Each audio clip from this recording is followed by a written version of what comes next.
Before we begin, can I just check that you can all hear me? That's good, thank you.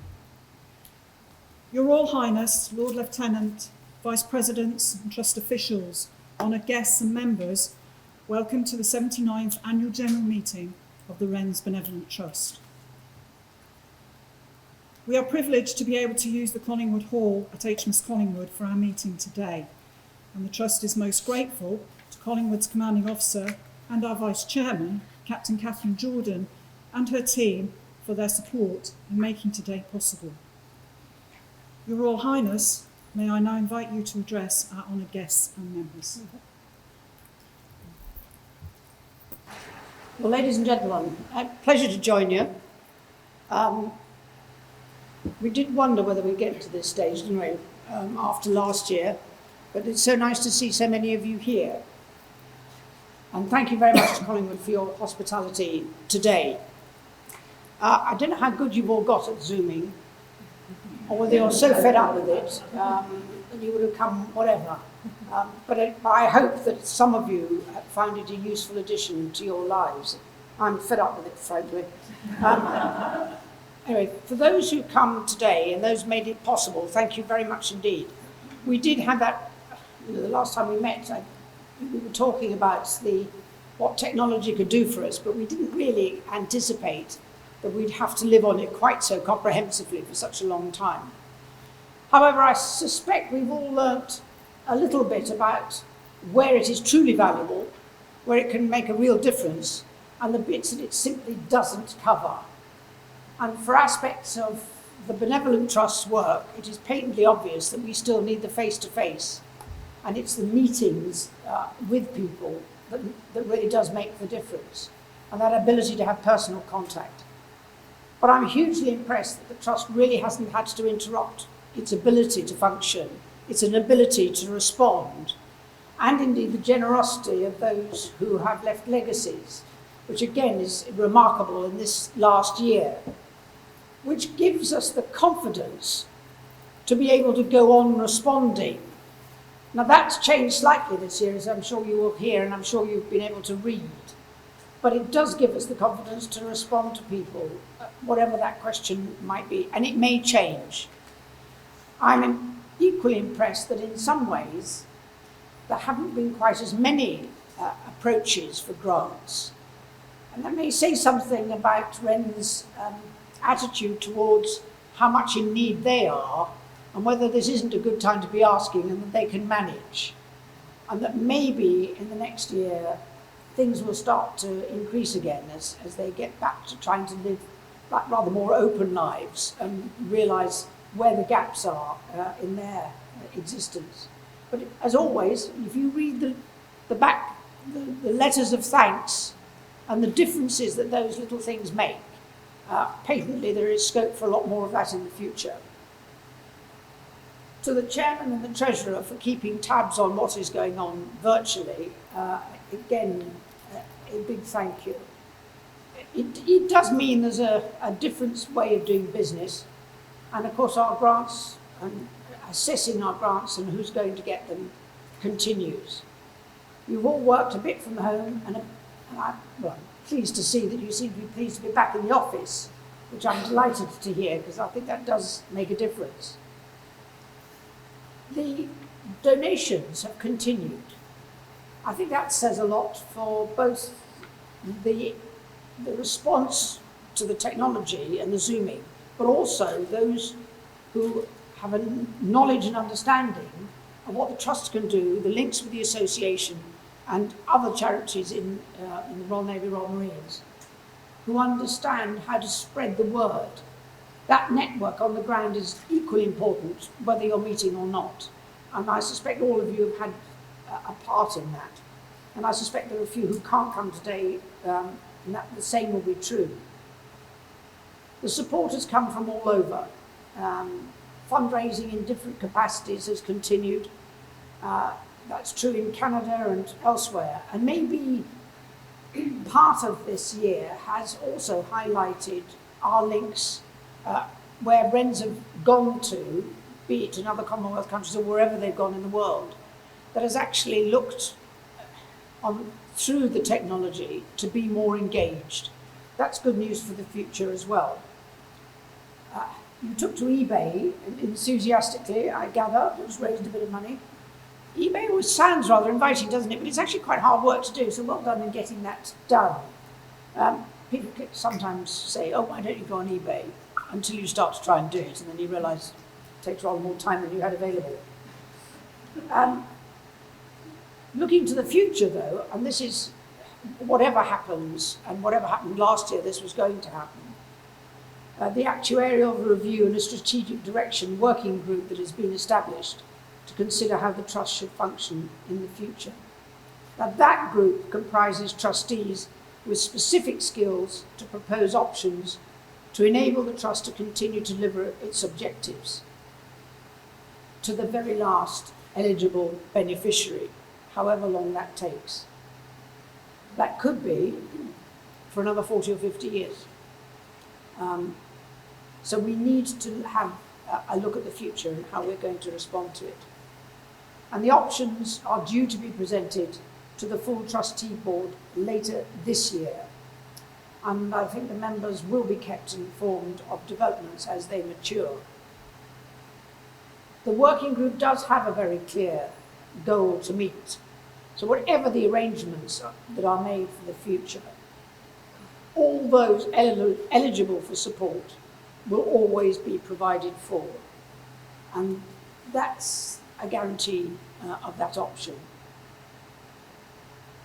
The Trust, of course, remains ready and willing to support the Association of Wrns as they reschedule their events to celebrate their centenary, which of course should have been last year.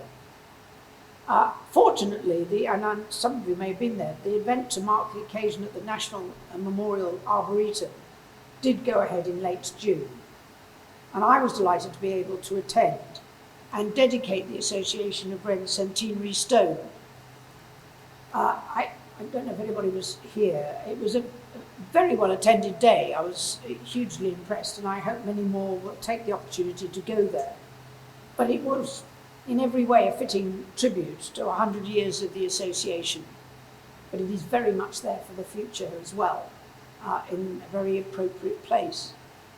The National Memorial Arboretum is well worth a visit in its own right. And for all of you, I suspect you had different loyalties and associations. That is one of them. But go and have a look. There are many others, and it's a lovely place to go to. We were just talking about not having a significant spike, but being ready just in case that is different this year coming up, with life, in theory, returning to sort of normal. I gave up using the word normal many years ago, because I don't understand what it means. Average, better? Average year. The pandemic has been an impact, but then all infectious diseases have an impact. Learning to live with them has an impact, and we may have to change the way we do business in a broader sense after this. In some respects, we've been jolly lucky to get away with not having a pandemic, given how much we travel and how many people go to new places. I was reminded in Sunderland only yesterday that they had the first cases of cholera were imported through the port in Sunderland. It's completely irrelevant, sorry about that. But whatever we think is going to happen, the Trust, I think, is in a very good position to be able to support all the varied needs of those who come to us and the beneficiaries who we should be supporting, and we know how to do that. Things will change because they have a nasty habit of moving the goalposts around, and we have to keep pace with that part of the equation. But knowing where people are and the ability to support them and know what their real issues are, as we will discover from reading the letters, we can make a real difference to their ability to lead the sort of lives that they would like to do. And as many of you know, some of them take a long time before they have the confidence or indeed feel that they ought to be approaching us. We hope that the Trust is always in a position to say you can come whatever and whenever, This is not, you don't have to worry about that approach. And events like this, we know, help to spread the word on that basis. I hesitate after the last attempt to make any predictions about meeting in 2022, but I'm reasonably confident we'll meet somewhere. But thank you very much for joining us today. Your Royal Highness, we are most grateful for the close interest that you've always taken in the Wrns Benevolent Trust and your very kind words today. Thank you. Before we go any further, I'd just like to introduce the other people on the platform today. To my right is Captain Catherine Jordan, our Vice Chair, and to my left, Lieutenant Commander Kath Hutton, a trustee. Just before continuing, for those of you who do not already know, I regret to inform you of the sad news of the death of a former member of our Grants Committee. Ruth Genge, née Seawood, was a member of the Trust's Grants Committee from 1993 to 2007. Having joined the Wrns in 1958, Ruth was promoted to Third Officer in 1959. During her career, her most memorable time was as the Pay and Cash Officer in Malta. She attained the rank of Second Officer before her release on marriage in September 1963 and retired to Hayling Island, where she sadly passed away in February. I also have to report the very sad and unexpected death at Christmas of Frank Allen. 2 years ago in Trinity House, Jane Allen was our guest speaker and regaled us all with the epic coastal walk of the UK, which raised over £30,000 for the RNRMC and ourselves. Frank, her husband, was with her every step of the way, and she would be the first to say she would not have completed it without him. For those of you on social media, you will have seen the many tributes paid to Frank, underlining the impact he had on people and the very high regard in which he was held. I'm sure you will join me in sending Jane once more our sincere condolences and our very best wishes for the future. On a happier note, I'm delighted to inform you that one of our trustees, Annette Picton, was awarded an MBE in the recent Queen's Birthday Honours List. Our warmest congratulations to you, Annette. We'll now move on to agenda item 2. Now, the minutes of the 78th Annual General Meeting have been circulated by email. Before we vote on their adoption, may I remind you that only those who served in the Wrns, including those who went on to serve in the Royal Navy, are entitled to vote. Is it the wish of the meeting that the minutes be adopted? May I have a show of hands? Are there any against? Thank you. I shall now sign them.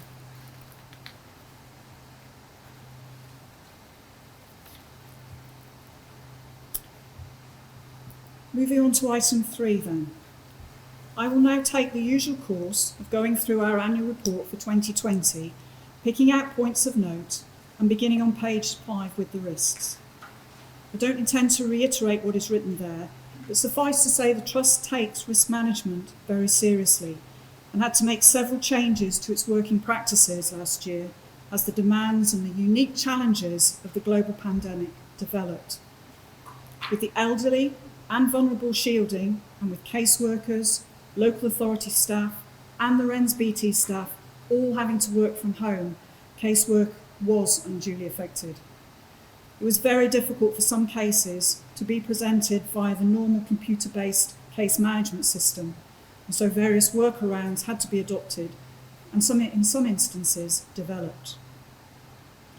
The first pragmatic solution was to locally review regular charity payments, reviewing these for a maximum of a further 12 months, where we deduced that circumstances had not greatly changed. By cancelling the need for an annual visit from a caseworker, this gave our clients and SAFA one less thing to worry about. We also devised a manual application form for use with new or existing clients with fresh needs, for completion via the phone, by post, or even email. This process was cumbersome, but it ultimately worked, and it gave our Grants Committee the confidence to make informed decisions on any award of any grant. With the Grants Committee unable to meet physically, we initially resorted to remote consideration by email, but then did progress to virtual meetings via Zoom. Virtual meetings are not perfect by any means, but they have allowed us to function as well as possible in the circumstances. The Grants Committee were pleased to finally be allowed to meet physically earlier on this week. Moving on to page 6 and grants.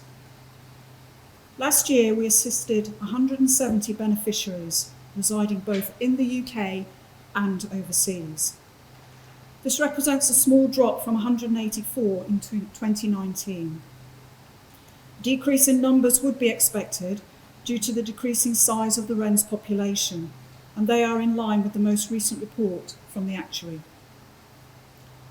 Due to the loss of several regular beneficiaries and our inability to complete on some larger complex cases requiring input by local authorities, the total value of grants came in short of the original budget of £290,000 to £220,000. Now, some of that casework has continued into 2021, but like many other charities, we have yet to experience an upturn in applications directly due to the pandemic. The level of all our regular grants still compares favourably with those provided by similar charities and are subject to annual review. The flexibility of the weekly support supplement, which may also be used as a temporary measure where an individual's circumstances are expected to improve, remains a particularly effective tool. Similarly, the one-off general amenity grant continues to prove useful, with the number of regular recipients remaining steady at 24.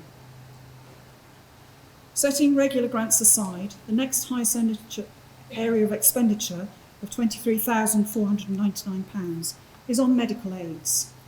There are some excellent and sobering examples on pages 9 to 10 that show how relatively small sums of money awarded can make a huge difference to the lives of the beneficiaries and their families.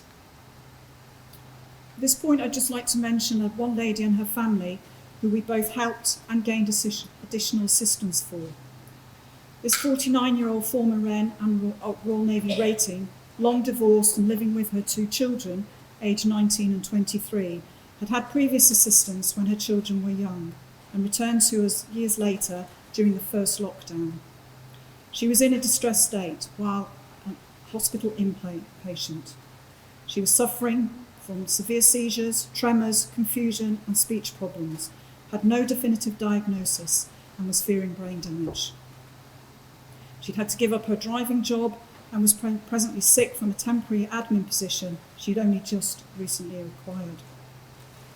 She had previously suffered from poor mental health while struggling to bring up her children alone in their formative years, and her son and daughter had both lost their jobs in the construction and hospitality industries because of COVID-19. Family income was extremely low. There were complex issues in the background, and Safford proposed referral to Poppy Scotland's specialist welfare team. With the Wrns BT having assumed the lead, an in-depth referral was made to Poppy Scotland, relating the family's history and situation. During September, a very professional application for assistance was received, allowing extensive immediate financial support by the Wrns BT, the Royal Navy Benevolent Trust and the Naval Children's Charity in an excellent show of teamwork. With priority household debts having been met and a temporary weekly grant put in place for 6 months, Our Lady was able to return home and commence her difficult recovery without immediate financial worry. She has since written to us a very grateful letter stating, "Once again, I would like to express my sincere thanks and gratitude for your input and assistance in helping my family. Without your help, my family would have suffered. The anxiety felt while not knowing how we would pay the very basic of bills was alleviated from the very first point of your contact. My condition has improved slightly and I am no longer bedbound. I can manage short walks and I'm able to hold some conversations. And I now have an appointment upcoming with a specialist for a functional neurological disorder. Thank you from the bottom of my heart for everything." For information and reassurance, in all cases of debts and arrears, applicants are referred for debt management action to such bodies as Seafarers Advice and Information Line, Step Change and the Citizens Advice Bureau. All of those expertly support the often complex needs of applicants. Further examples of the support we have provided can also be found on the inside of the front and rear covers of the report, and include help towards training costs, food and clothing, heating and care costs, removal expenses, and household modifications. The Trust has not increased the maximum one-off grant of £4,000 since 2016. 3 maximum grants were awarded during 2020, only one of which was used in full, against 6 in 2019. In all cases, we successfully harmonised with other charities, very effectively sharing the cost.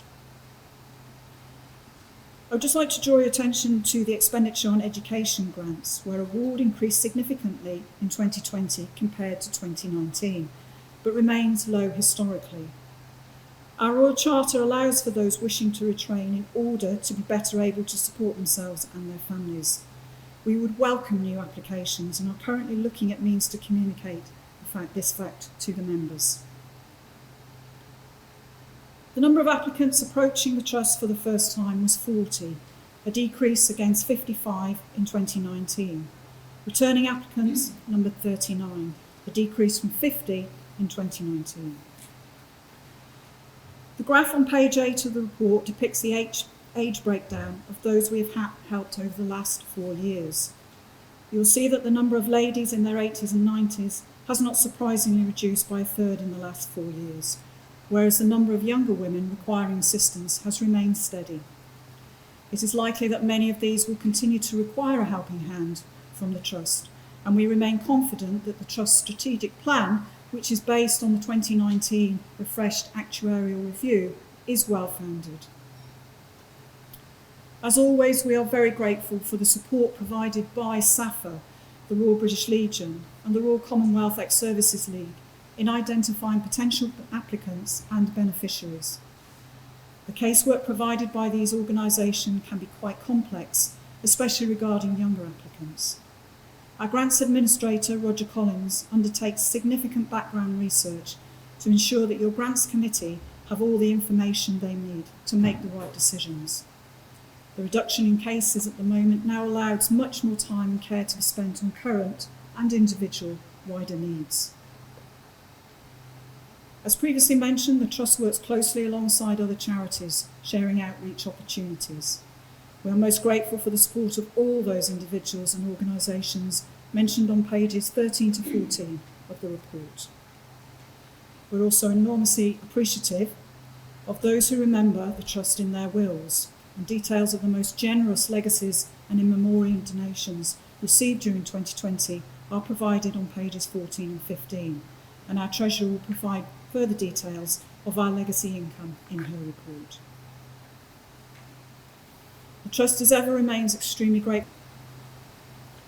As just previously mentioned, there has been no upsurge in applications for support this year. Rest assured though, the benevolence budget for 2021 has capacity to deal with a spike in request as life slowly returns to normal for our members. We are very mindful that as furlough and other government support schemes cease, that there may well be an impact on the volume of casework.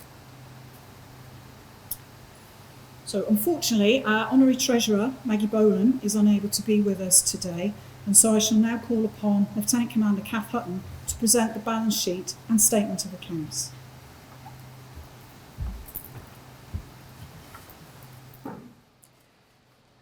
Your Royal Highness, Lord Lieutenant, Madam Chairman, Vice Presidents, ladies and gentlemen. The 2020 financial year was a reasonable one for the Trust despite the emergence of COVID-19. The accounts show a net income of £59,000 with a modest gain of £67,000 from our investments. By contrast, in 2019, the accounts showed a net income of £592,000 and our investments grew in value by £471,000, perhaps the strongest indication of the impact of the global pandemic on the financial markets. However, disregarding investment losses and gains, the 2020 operating surplus was still in excess of our planned budget, which was set at a deficit for the year of £243,000. This was primarily due to a general underspend on expenditure, as working from home and Zoom became the norm. fewer grants being requested than budgeted for, and the addition of the generous legacy contributions received. Overall, the Trust's cash position increased by £68,000 to £526,000 at the year end, and despite market forces initially affecting our investments, the value of our portfolio increased to £3.9 million as markets rallied towards the end of the year. Turning to income, our main sources of income are legacies, dividends and interest from our investment. Income from legacies totalled £180,000, an exceptional amount in such unique circumstances. 3 receipts exceeded £10,000, and the largest being for an extraordinary amount of £124,000 from Miss Jean Guttridge, a wonderful and remarkable elderly lady who was well known by the staff. The Trust has been notified of further legacies in the region of £66,000 related to 7 estates, the administration of which should complete within the 2021 financial year. We continue to be extremely grateful to all those who remember us in their wills for their thoughtful contributions to the continued work of the Wrns BT. It really does make an enormous difference, and especially in a year of such unprecedented circumstances. As legacy income fluctuates greatly from year to year, so dividends from our investments continues to be our most reliable and constant source of income. COVID-19 had a particularly negative impact on companies as their dividends were either stopped or reduced, which for the Trust meant the return from our investments was markedly reduced to £116,000 against an annual target of £141,000. Nevertheless, this provided approximately 53% of the monies needed to cover our grants expenditure, or 35% towards the overall costs of running the Trust. The shortfall is met from donations and legacies, which are an extremely unpredictable source of income. However, the reserves of £4.46 million in unrestricted funds we have sufficient to meet the Trust's commitment to current and future beneficiaries in line with the actuarial report predictions.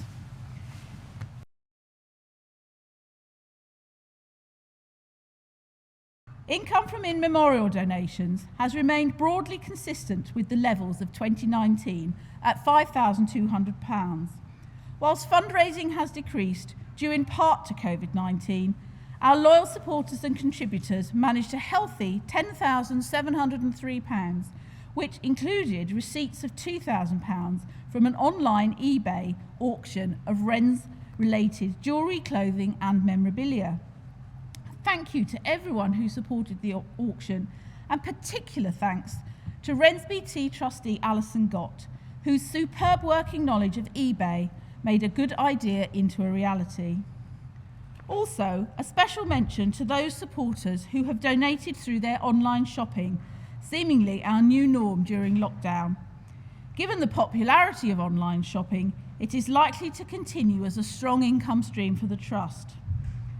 The Association of Wrens and Women of the Royal Naval Services continue to fundraise on behalf of the Trust, raising £824, much of which was provided by the Portsmouth branch.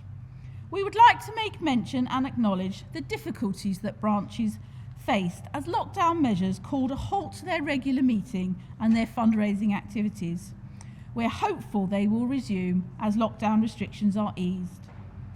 We continue to maintain close cooperation with many of our naval and military charities, and we thank them for their support and advice. Our heartfelt thanks also go to our many generous supporters and to our ambassadors for all they have done for the Trust during this most difficult time. Looking briefly at the balance sheet, the Trust did not make any capital purchases during the year. The net effect after depreciation is a decrease in the overall value of fixed assets. The value of the Trust's investment portfolio fluctuated during the year, but despite market volatility, Brexit and COVID-19, the Trust received an income of £116,000, and at year end the portfolio was at £3.9 million with an unrealised gain of £67,000. Yield is down at 2.9%, but markets are already showing a bounce back in 2021 as our investment managers continue to monitor our portfolio closely. Taking into account other debtors, including prepaid insurances, legacies, bank accounts, accrued legacies and investment income, together with accruals including unpaid expenses, rent and other expenses, including the annual audit fee, the Trust closed the year with a balance sheet figure of 4.46 million, broadly in line with the 2019 figure of 4.4 million. The Trust continues to hold sufficient funds to meet the anticipated needs of the charity. As in previous years, the trustees do not intend to request any significant external grants for 2021, and in the unlikely event of a cash shortfall in year, will draw down on its investments in accordance with our strategic plan, which is based around the predictions of the actuarial review. In addition to all of those our chairman has already thanked for their kindness and generosity, I would also like to thank Gavin Witter and his team for their detailed and supportive work in auditing our accounts. They rose to the challenge of carrying out an audit virtually, seemingly effortlessly, with most activities completed online, via telephone, and supported by paperwork only where necessary. We would like to thank them for their advice and patience in answering the many phone calls as we worked our way through our first and hopefully our last virtual audit. We would also like to thank James New, our bank manager at NatWest, for his excellent support to the General Secretary during the periods of lockdown and who has since moved into a new role. We welcome and look forward to working with Paul Allen as his replacement. Further thanks to Miranda Thompson-Schwab, representing our investment managers at Brewin Dolphin, the Finance Committee, and Nadia Sutherland for volunteering as our external independent financial advisor. And special mention and heartfelt thanks to our General Secretary and Grants Administrator for their consistent hard work, guidance and support during such a difficult and trying year. This concludes the financial review. Moving along the agenda then, we come to item 4. I now invite Mrs. Ollie Butler, trustee, to propose adoption of the annual report, balance sheet and statement of accounts. Mrs. Ollie Butler, trustee. Your Royal Highness, Lord Lieutenant, Madam Chairman, ladies and gentlemen, I propose that the 78th annual report, together with the balance sheet and statement of accounts for the year ending 31 December 2020, be adopted and circulated. And Mrs. Alison Gott, trustee, to second the resolution. Mrs. Alison Gott, trustee. Your Royal Highness, Madam Chairman, ladies and gentlemen, I second this proposal. May I now have a show of hands of all in favour? Are there any against? The motion is carried. Thank you. Item 5 then. The nominations for election have been circulated and the members are now asked to approve the list for those nominated for office in 2020 to 2021. There are 2 new nominations as 2 of our trustees have come to the end of their 7-year tenure. Our first departing trustee is Barbara Hines. Barbara served in the Wrns from 1972 to 1977 and then as a reservist officer from 1983 to 1994 in the Media Ops branch. As a civilian, she worked for a local housing association, SAFA, and as a clerk to a livery company. Barbara has brought to the team a wealth of experience and knowledge, not only as a trustee, but as a member of the Finance Committee. Our second departee is Lieutenant Commander Kath Hutton. Now, Kath enjoyed a 21-year career in the Wrns and the Royal Navy as a training management officer before becoming a maths tutor and a key member of VOS, the Voluntary Outreach Service. Another lady with significant experience and wide-ranging knowledge, Kath has not only served on the Grants and Finance Committee during her 7 years, but also volunteered to lead the Strategic Direction Working Group looking at the options for the future of the Trust. Trust is enormously grateful for the sustained commitment and contribution from both these ladies, and not least because they have respectively been battling ill health and the demands of family life and a full-time work. Jeanette Crisp and Veronica Radikin have put themselves forward to each take on the role of trustee, And you will see from their extensive biographies on the reverse of your election sheets that both ladies will bring new and unique skills to our Board of Trustees. The Central Committee unanimously supports all these nominations. I now invite Captain Catherine Jordan, Vice Chair and Trustee, to propose the nominations for the Central Committee and our Vice Presidents be adopted. Captain Catherine Jordan, Vice Chair and Trustee. Your Royal Highness, Lord Lieutenant, Madam Chair, ladies and gentlemen, I propose that the nominations for the role of Vice President and the Central Committee be adopted. And Commander V. Hooton, Trustee, to second the resolution. I'm Victoria Hooton, Trustee, Your Royal Highness, Madam Chairman, Lord Lieutenant, ladies and gentlemen, I second this proposal. May I now have a show of hands of all in favour? Are there any against? Thank you, the motion is carried. Just to say, we've also this year welcomed former Wren Mrs Mandy Linley to our team. Mandy has taken on the role of the RN-RMC corporate member representative from Annette Picton. And finally, a huge thank you to Mary Britton, a former governor and long-standing member of the Grants Committee, who has also supported the staff at many events. She is retiring and now will be replaced by Glynis Shaw, who's our duty photographer for today. Item 6 then brings us to the appointment of our auditors. Gavin Witter from Gibson Witter is present today, and the Central Committee are pleased with all the support he and his team have provided to the Trust. I now call upon Chief Petty Officer Aurora Allen, serving representative, to propose the motion for the appointment of auditors. Chief Petty Officer Aurora Allen, Serving Representative. Your Royal Highness, Madam Chairman, Lord Lieutenant, ladies and gentlemen, I propose that Gibson Witter, nominated by the Central Committee, be appointed as auditors to the Trust for the current year. And I invite Nancy Hill, Trust Official, to second the motion. Your Royal Highness, Lord Lieutenant, Madam Chairman, ladies and gentlemen, I second that. All those in favour, please show. Are there any against? Thank you, the motion is carried. With the formal voting completed, we look forward to dining out our leavers and joiners later on this year when circumstances permit. We now come to item 7 on our agenda and our guest speaker today. Group Captain Kath Sherratt joined the RAF in 1980, having previously taught maths for 4 years. She retired in 2002 after a 22-year career spent in engineering training, training policy, general administration and planning.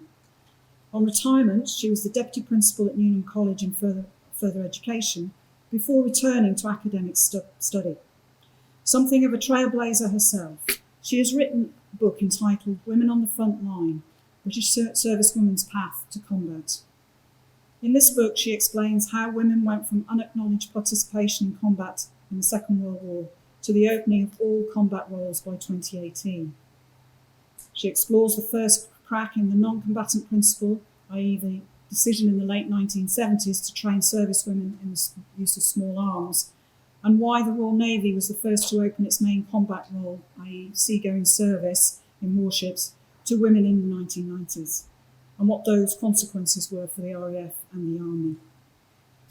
Group Captain Sherratt, we are absolutely delighted to have you here with us today, and I would now like you to invite you to the stage to address this meeting. As you will see from the title slide, I have taken as my theme Wrns and aviation, which has seemed such a good opportunity because it allows me also to make the occasional reference to the RAF. So, the association of Wrns with naval aviation does go all the way back to 1918. And women then were employed on naval air stations in the usual sorts of roles of domestics and clerks and so on, but also pioneering women were fabric workers, mending the airframes. Oh, I should have said Crown copyright here. So they mended the airframes, they also mended engines and so on, so they were deeply involved. But having just joined the Navy, there was a newcomer on the block, the Royal Air Force. And the Air Ministry was eyeing up all these women. The Air Force formed from a shotgun marriage from the Royal Naval Air Service and the Royal Flying Corps, not entirely happily. So on the 1st of April 1918, this new service stood up, and it, of course, wanted to have the Wrens from the naval air stations.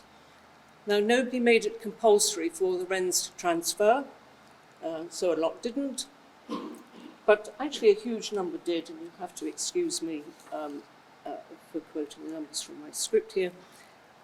About 2,800 women transferred from the Wrens to the Air Force, about 40% of the total number of Wrens, and coincidentally about 40% of the new service. Now, that all makes it sound very smooth, doesn't it? Very straightforward, but of course it wasn't. And I'm grateful to RAF historian Beryl Escott for the story that I'm about to recount. There was a Wren by the name of Topsy Austin. That's a name to country with, isn't it? Now, her experience, she went into Dover and joined the Women's Royal Naval Service and expected to work on an air station there. For reasons not known, she was given an army uniform. And then she discovered that she was actually in the Women's Royal Air Force, and she was given some wings to sew onto her shoulder flash and onto her hat. Well, it's no wonder she was confused. She seemed to have been associated with all three services within the space of a few months. Jointery, before it was ever invented, I suppose. Anyway, I'll move on to Catherine Furse, your very first commandant. Now, she continued to look after the interest of all of these Wrens because she wasn't convinced the Air Ministry was getting a grip, which in fairness it wasn't. Too long a story for today, but just suffice to say that Dame Catherine's interventions and complaints about how these former Wrens were being treated contributed to the very controversial dismissal of her WRAF counterpart, Violet Douglas-Pennant. After the First World War, as you know, the women's services were disbanded and then they were reinvented in time for the next crisis. And thinking about women and flying then, perhaps what you know is those women who flew aircraft around the country, delivering aircraft hither and thither. They were part of the Air Transport Auxiliary, which came under the Ministry of Aircraft Production. They were not in the armed forces. What you perhaps don't know is that the Admiralty in 1943 thought we ought to have some Wrens who are pilots. And so it wrote off to the Treasury, said we would like to have some female pilots. So the Treasury thought I'd better ask the Air Ministry, and the Air Ministry said no. So the idea was that these Wrens were to have second officer rank, and they would need to be qualified pilots already because they weren't going to invest in their training. They would get some flying pay, all of the risk element, but only 2/3 of the skill element. I'm not quite sure how that worked, but there we are. Total pay would be about £406 compared to an ATA pilot's £458. The Admiralty thought that this was perfectly adequate because being in the Wrens and an officer in the Wrens had its own status. And there were some tax-free allowances that compensated for the lower pay.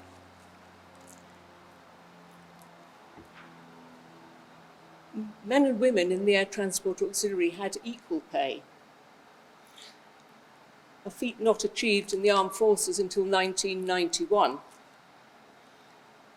Servicewomen in the war received 2/3 of single men's pay, who in turn received less than married men. Anyway, the issue went to the Air Ministry, and the Air Ministry wrote back in these terms. It may cause the Women's Auxiliary Air Force some embarrassment if the Women's Royal Naval Service start a pilot section and the WAF do not. And the proposal to give these women officer status might also prove awkward, since the policy of the RAF is to employ personnel of non-commissioned rank as operational pilots. So there you have it. Servicewomen couldn't enjoy higher status than men. They couldn't earn as much as men for doing the same job. And it was the Air Ministry view that prevailed, and Wrens had to wait to be pilots. But nevertheless, in the war, women were still in great demand on Royal Naval Air Service stations, and they added to the roles they'd done before. So in the engineering field, they started in the battery charging bays, and then they also became mechanics and operators, radio, radar, wireless telegraphy. By 1943, there were 4 types of air mechanics: ordnance, airframes, engines, and electrical. Numbers peaked in 1944, with over 1,500 Wrens in these roles. Routine maintenance, fault finding, some of them got airborne to check out the repaired equipment. Now, the personal experience of these women did depend very much upon the circumstances that they found themselves in. And here I draw a story from Christian Lamb's very excellent book, I Only Joined for the Hat. I do recommend it. It's great fun. So Priscilla Holman joined in 1942, and she had an aptitude for engineering, it turns out, and so she became an armourer to work with the Fleet Air Arm. And she gives a vivid account of learning to strip and clean and reassemble machine guns, assemble the ammunition belts, set the detonators for the bombs. And she remembered 3 old chiefs who did the training, thrilled and pleased when you got something right and absolutely devastated when you got it wrong, but hopefully not too catastrophically wrong. Then followed a first tour of duty in Cornwall, which she loved, despite the cold biting through the uniform when she was sitting on the wing of an aeroplane, mending it, much happier doing the repair work outdoors in the summer months. The young pilots who were thrilled with the work they did. Very appreciative, very well supported. Then she went off to Northern Ireland as a leading Wren and fell foul of a male petty officer whose mission in life seemed to give the Wrens all the worst jobs in the section and the men all the best jobs. Things improved when the petty officer was moved on. So again, here's the thing, it's such a mixed reception that the women had, from the very supportive men who wanted to make things work, made the women welcome, and the ones who perhaps weren't so comfortable working alongside women, who made life difficult. Perhaps those in the room who were amongst the early seagoing fraternity might recognise some of those situations. So we move on to the second, from the Second World War to the following the Second World War. You get the decision to create regular service. Well, I have to say that the Admiralty were in 3rd place in this particular race. They would very much like to have gone back to their old system, an all-volunteer, all-male service, wouldn't have conscripts, wouldn't have women. But the War Office and the Air Ministry were pressing ahead with women's services, and the Admiralty got dragged along. So that was fair enough. But the idea of the women's services was hampered by the 2 principles that were put in place at the time. First, women were non-combatants, so no seagoing, no flying, no land warfare roles. The second factor, no mothers. So women who became pregnant were dismissed. So what you found was it was very difficult to build up the sorts of numbers that they had hoped for, because women, by and large, left to start family life. When it came to the aircraft trades, there was another wobble, because somebody had the idea that it'd be much better if the categories for the aircraft maintenance were merged with appropriate seagoing categories. And so in that case, as women couldn't go to sea, ergo you wouldn't need women to continue to span the aeroplanes. Well, happily, that got knocked on the head. So the categories that were made obsolete initially after the end of the war were reinvented.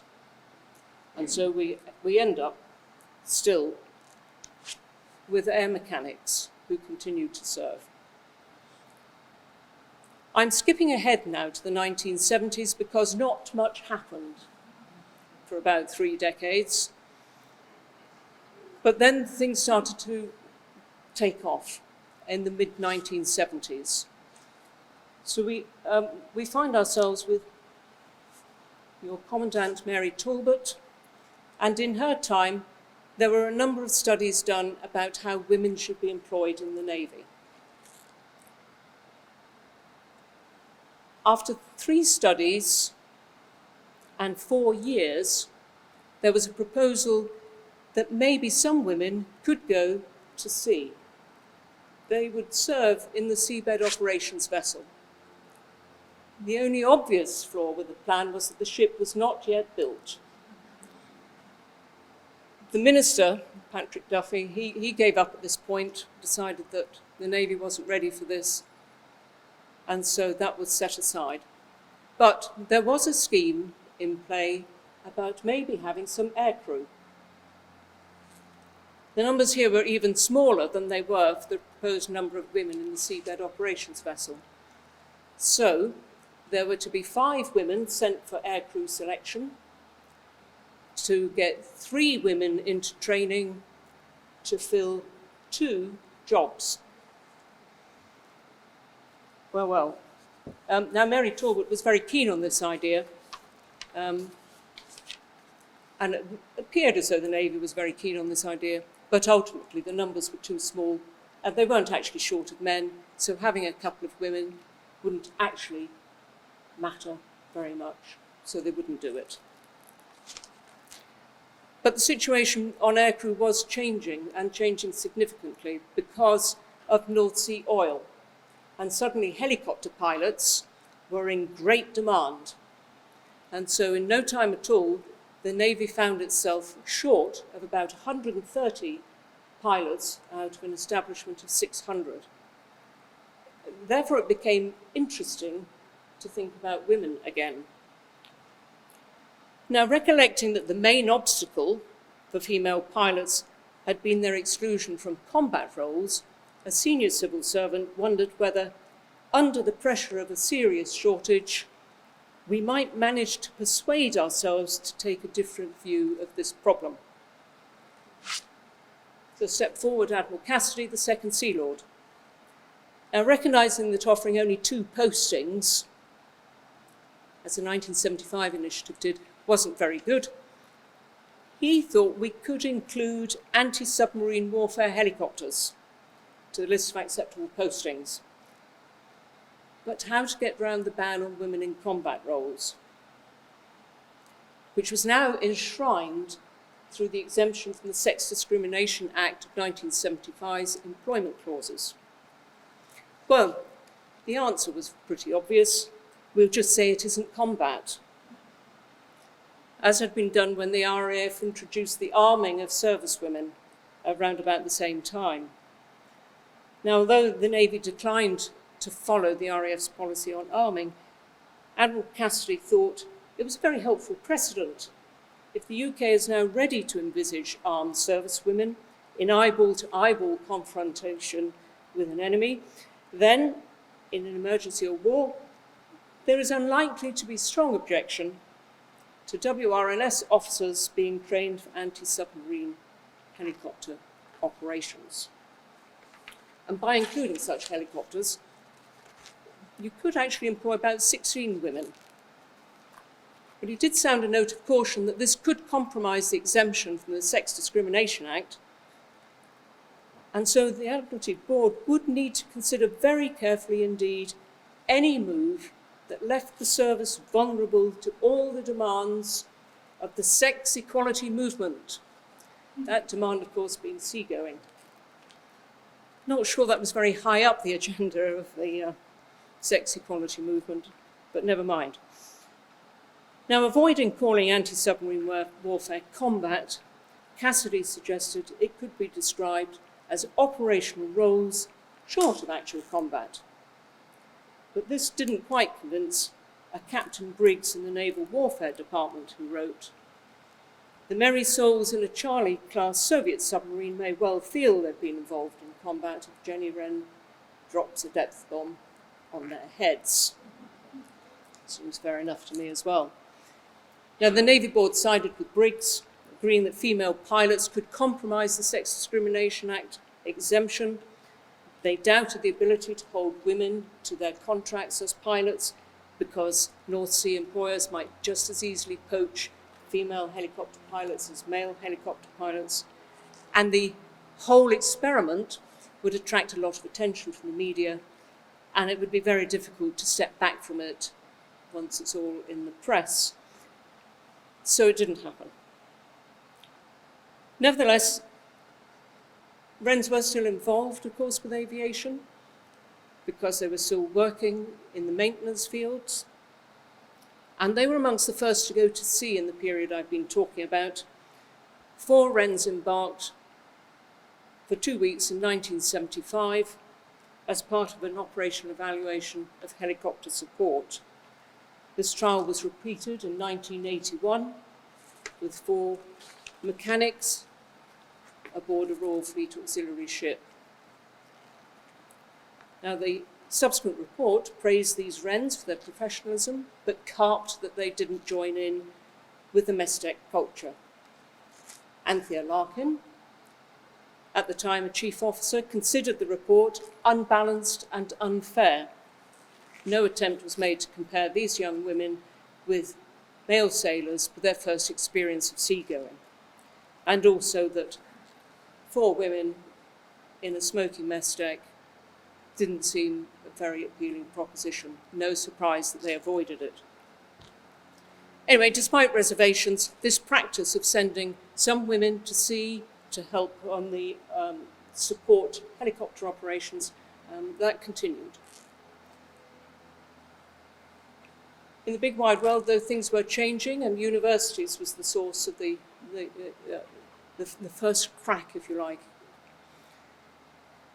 Universities being education, being therefore goods and services, the armed forces were not exempt to quality, and so the cadet organisations at university were supposed to be equal. And so we have a Miss W from the Midlands spotting advertisement in 1978 offering a naval cadetship for some flying training. Age limits 16 to 23, no obligation to join the Royal Navy at the finish. Just come and learn some flying. Think about the Navy as a career. So she applied, and she got a very Sir Humphrey type reply. I'm going to have to read this out. I don't want to get his words wrong. I'm going to call him Sir Humphrey. Sir Humphrey had received advice that in law she was absolutely right. Well, so here we go. I would ask you to consider the wider implications. It's not possible for you to join the Fleet Air Arm because it is not at present government policy to permit women to fly combat aircraft or to participate in combatant activities. As you will appreciate, society as a whole in the UK does not yet accept the idea that women should be deliberately subjected to hazards of frontline service. It would be quite impossible to plan or execute operations where certain helicopters could not be made available for operational sorties because the pilot was a woman. Now, if you wish to press your application, you would, if successful, in effect be depriving a young man of the opportunity to prepare himself for the Royal Navy. I would ask you to reflect very seriously implications for the Navy, the ministry, and the taxpayer. Now, the file wasn't clear what happened. Not sure if she applied or didn't apply. Doesn't say. Maybe she never intended to apply. Maybe she was just keen to press the ministry on this gender barrier. And the MOD's response was also typical. Ignore legal advice, make assertions about government policy and the UK attitude, prioritise men's careers, and appeal to the woman's better nature. And this wasn't the only instance of hoping that the armed forces were exempt from the law of the land. Ignoring the provisions for maternity leave ultimately cost the taxpayer £60 million in compensation to women dismissed on pregnancy. So this flying scholarship issue, it was ignored for a further 7 years, and then the Air Force caved in 1985.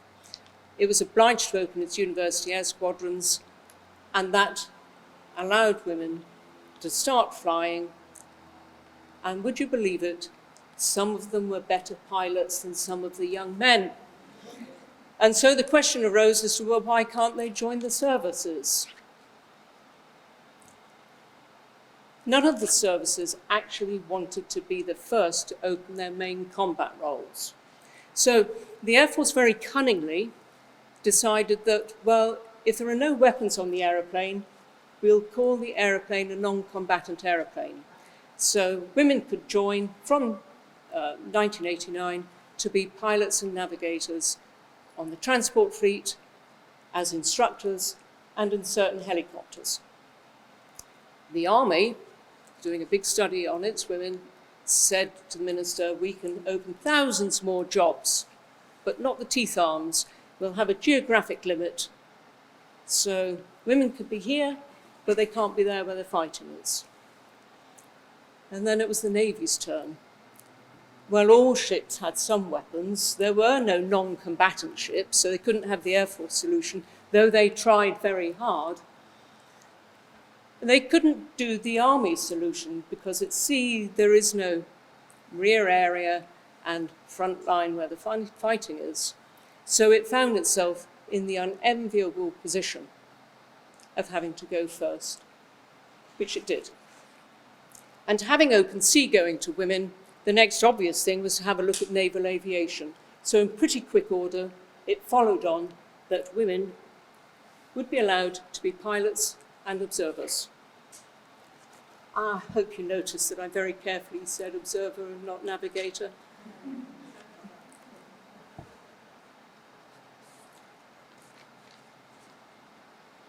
So here we have the Navy's policy. It then undermined the RAF's policy because women were now undoubtedly in a combat role in the Royal Navy. So the Air Force restrictions fell as a consequence of the Navy's decision.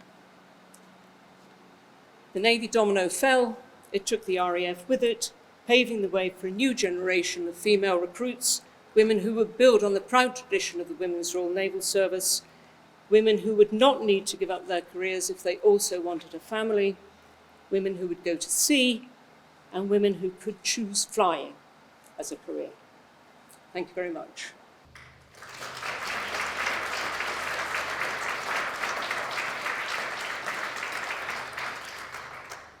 I'd now like to invite Hannah Fitzy to provide a vote of thanks for our guest. Dr. Kathleen, the group captain of our imagination, having listened to your talk, having read your CV, stalked you on LinkedIn, and read and dipped into your book, I was really struck by the light touch that you gave to the 6 years of devoted work that you put into your research for your PhD, and ultimately this book that will inform future generations of female serving in both, well, in fact, all three services. Your acknowledgements in the book include our dear friend, Commander Rosie Wilson, who can't be with us today, who was one of the women that was instrumental in somebody else you'd interviewed. And also, she's in fact attending a memorial of of one of the admirals that's actually pictured in your book, Admiral Brown. One of our naval traditions is that anybody that appears in print would be fined a bottle of port. So I make that, Captain Jordan, you owe us 1 bottle, but Commandant Anthea, you owe us 2 bottles of port because you appeared twice in this beautiful book. So we'll look forward to that, won't we, Dr. Kathleen? So, yeah. And a very fine tradition. And this picture here was the one that adorned Wrns quarters when I joined the Royal Navy, well, joined the Wrns. And also you mentioned Victoria Ingalls, who also is a friend of the Wrns BT.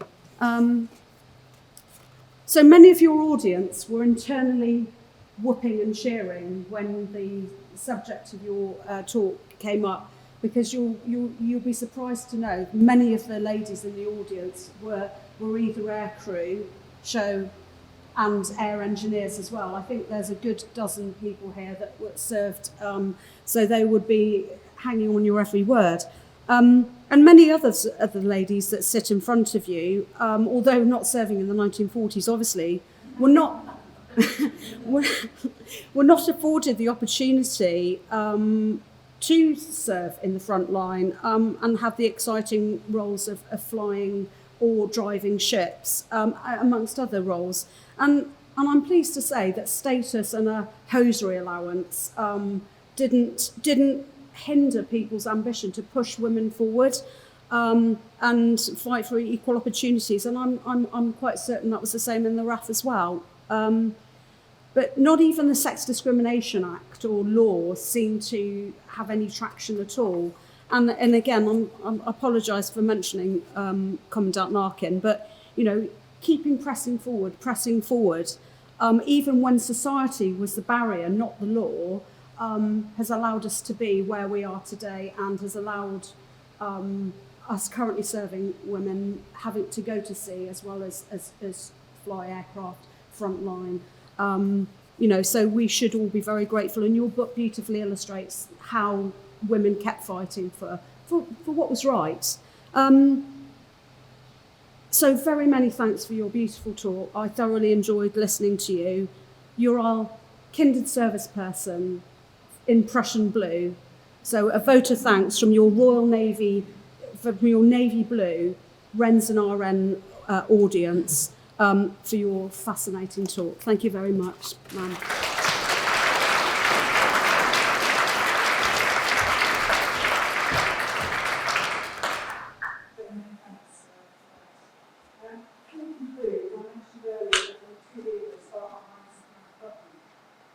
My backstory, Barbara, who was an ex-tank